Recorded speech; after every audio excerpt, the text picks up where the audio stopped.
नमस्कार, जय हिंद, जय Bharat and welcome to Def Talks. This is Aadi Achint. पता ये चला है कि अमेरिका की तरफ से पाकिस्तान को 686 मिलियन डॉलर्स का F-16 का पैकेज अप्रूव किया गया है। 686 million dollars.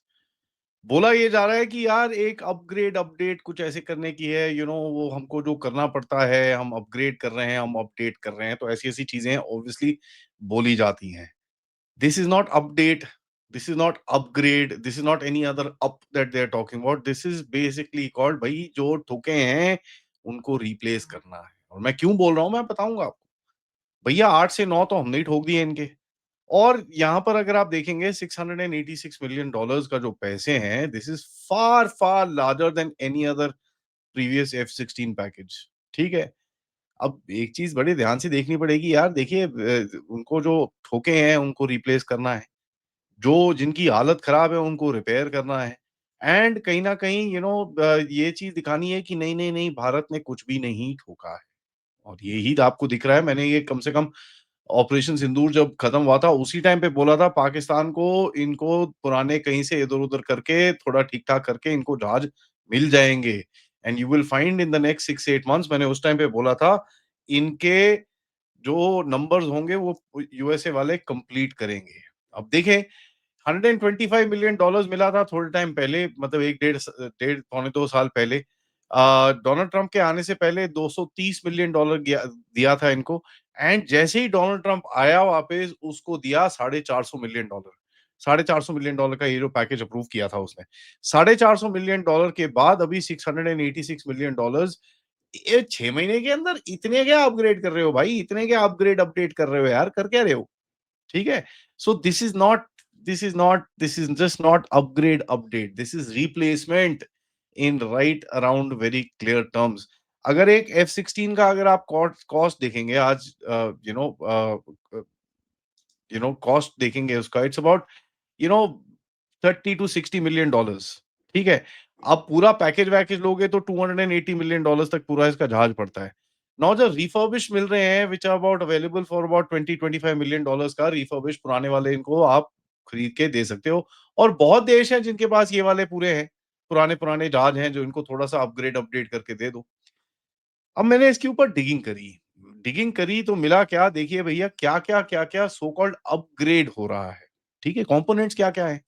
Mission computer cards हैं, एनवायरमेंटल कंट्रोल यूनिट्स हैं एवियोनिक्स के, सिक्योर डेटा मॉड्यूल्स हैं F-16 के, नॉन कैटलॉग स्ट्रक्चरल असेंबलीज हैं जिसके अंदर wing talk boxes, bulk heads, long horns और ये सब चीजें आ रही हैं। फ्यूजलाज के मिड सेक्शन रिप्लेसमेंट्स हैं।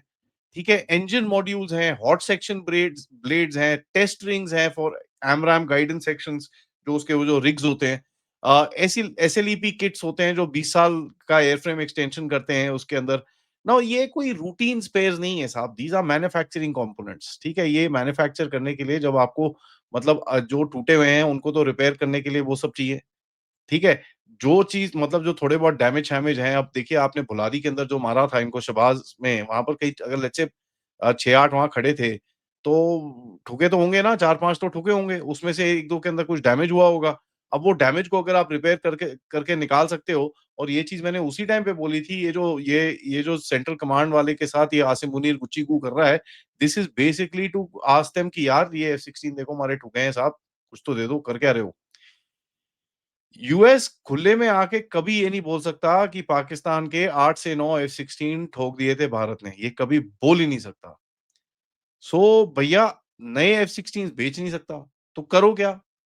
करो ये कि भैया ऐसे करके अपग्रेड किट की तरह इनको बेचो। और ये पहले भी कर चुका है बाय द वे। अमेरिका पहले 2019 में जब हमने मिग-21 के साथ इनका ठोका था, इन लोगों ने रिप्लेस करा था उस टाइम पे।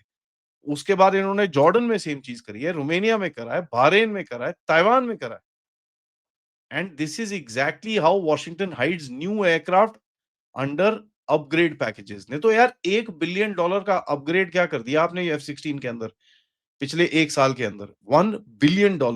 ठीक है, $400 मिलियन जब ट्रंप आया था, $686 मिलियन अभी इन्होंने और कर दिया है। ट्रिगर वही है, ठोक ठाक के हमने जो बराबर करे हैं इनके, किधर पे कहां पर कैसे मारे वो तो मैंने पूरी तरह से डिस्कस करा ही है। एंड मेरे हिसाब से देखिए ये तो अभी पता चल रहा है कि भैया S-400 ने एक आधा मारा है, एक आधा 2 उसने मारा है, एक आधा भैया डायरेक्ट कॉन्फ्रंटेशन में हमारे इधर रफाल ने या Su-30 ने मारा है। उसके बाद शेल्टर में तो भैया नीचे बड़े सारे ठुके हैं, ठीक है? उसके बाद साथ में भी इधर-उधर खड़े थे, वो भी ठुके हैं। एक आधा S-400 ने भी मारा है, ये भी पता चल रहा है। दो आई थिंक 2 S-400 ने भी मारे हैं। तो 8-9 इनके ऑलरेडी ठुक चुके हैं एंड एक इनका ऑपरेशनल लॉस भी था। अब वो काफ़ी डैमेज हुआ है कि रिपेयरेबल है कि नहीं है। सिंध के पास अभी जो लेटेस्ट इंटेलिजेंस आ रही है कि ये लोग कुछ कर रहे थे एक्सरसाइज उसी टाइम पे during op Sindoor and they had one loss of an aircraft. Loss मतलब ईदर बैडली डैमेज्ड, रिकवर्ड और complete loss of that aircraft. So Pakistan की जो F-16 की स्ट्रेंथ थी वैसे भी 70-72 थी। ठीक है? अभी तो 60s पे आ गई है, 50s में आ गई है क्योंकि इनके अपने भी वहाँ पर not all of them are operational. For the US and Pakistan this is humiliating यार, कैसे रखोगे यहाँ पर? क्योंकि अगर ये होगा पाकिस्तान बोलेगा sir I have no choice but to buy Chinese J-10s, तो अमरीका बड़ी बेवकूफ नो J-10s कमिंग इन, तू साले ये पकड़। वैसे भी अगर J-10 आएगा वो तो है ही है पाकिस्तान के पास, उसके अंदर उसके बॉनेट के नीचे अमरीका क्या-क्या निकाल रहा है वो तो अलग चीज़ है।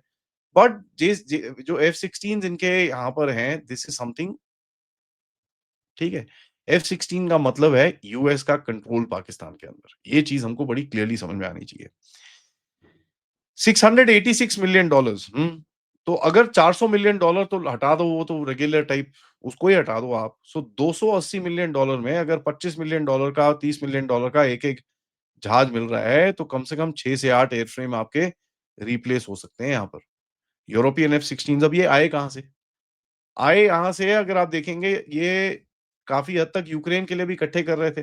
जी, हम पूरी 2 स्क्वाड्रन इकट्ठी अभी तक भेजे कोई 3-4 ही हैं वहाँ पर, उसमें से 3 भी ठुक गए, एक आधा 2 वहाँ पर और पड़े हैं। 6-8 एयरफ्रेम्स ये निकालेंगे या तो अपने बोनयार्ड से निकालेंगे, इनके पास जो यू नो ड्राई स्टोरेज में रखे हुए हैं, जॉर्डेनियन फ्लीट्स हैं, उसके अंदर से निकाल सकते हैं।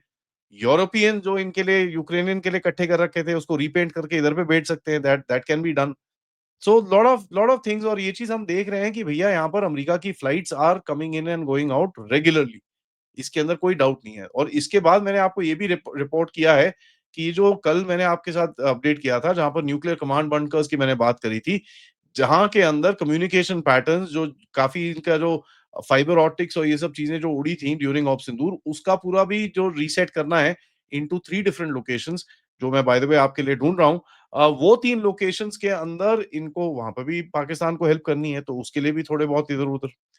नाउ देखिए, अगर इनके जो जितने भी डैमेज-वैमेज हुए होंगे वहाँ पर, अब 6-8 पड़े थे, कितने डैमेज हुए, कितने एयरफोर्स ने बोला है करीब 4 से 5 उसके अंदर डैमेज हुए हैं। 4 से 5 डिस्ट्रॉय हो गए हैं। आज देखो 2-3 और भी डैमेज हुए होंगे। तो this is something that that you can see the kind of stuff, जैसे मैंने आपको रिपोर्ट करा, ये चीज़ें अभी अ, ये लोग करने की कोशिश कर रहे हैं। और देखिए यार, ओसेंट में काफ़ी सारी चीज़ें हैं, ठीक है? काफ़ी सारी चीज़ें हैं क्योंकि इनके जितने F-16 थे पसनी में बैठे हुए थे। Navy it seems have tracked all of them कि कितने यहाँ पर आए हैं। ब्लॉक 52 इनके पास जो भी है थोड़ा बहुत अभी स्टेबलाइज़ हो जाएगा अगर ये आ जाएगा। और देखो यार, ये तो जहाज मतलब रेडी टू फ्लाई होंगे, तो ये pretty much you can consider the deal is done. ये अगले 2-3 महीने में इनके पास जहाज भी आ जाने चाहिए। एक-एक करके आता रहेगा, इनके पास कोई इतना वो नहीं है।